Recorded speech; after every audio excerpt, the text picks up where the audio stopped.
We're going to be working in Fusion 360 to create our lamp base.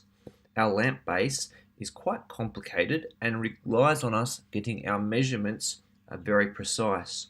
As a result, I've prepared this technical diagram of all of the key measurements involved in the creation of our lamp, and I'll be referring to that throughout this series of videos.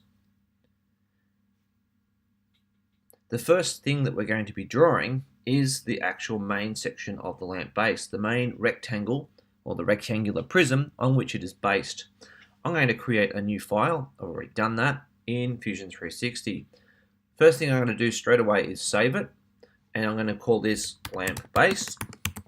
You should call it lamp base. I'm going to call mine lamp base tutorial so that I know that it's from the tutorial that I created.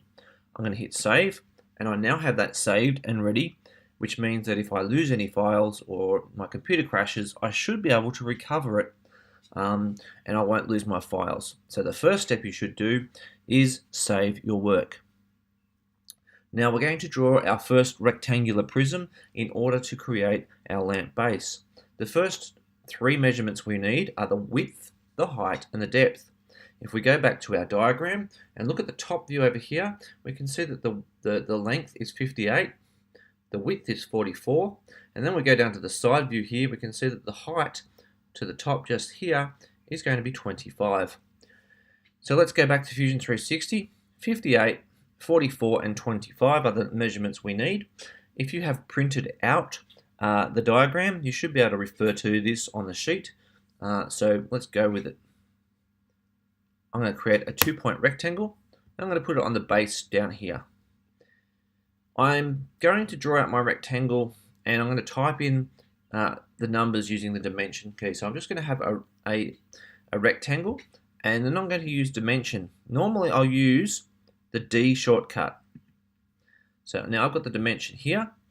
This dimension here is going to be 58. And I'm going to also do a dimension here, and this dimension here from the diagram was 44. Now what I also like to do is make sure it's centered on the page so that I can use this reference point for the center, which is very useful. There's a number of ways to do this, but the easiest way is to figure out what half of 58 is. And basically half of 58, well, half of 50 is 25 and half of 8 is 4. So 25 and 4 is 29, so we should be able to do that. Dimension from that point there to this line over here is going to be 29, and that puts that in the center. And half of 44 is 22, so from this point here to this line over here, and we'll pull it out that way, is 22. And you can see that's now in the center, and you'll notice it's all gone black. That means everything is locked in place and can't be moved. So now I'm going to stop the sketch, and now we need to remember how high it was. If we go back to our diagram, it's 25 here. That's the height from the side view. You can also see the height from the rear view, so I've got the height in a number of places, but I put the height over here on the side view as well. So basically now we're going to modify this, and we're going to select the square area, and we're going to modify it up 25, and press on OK. So that's our first step done. We've created our rectangular prism, and it is the right size according to the diagram.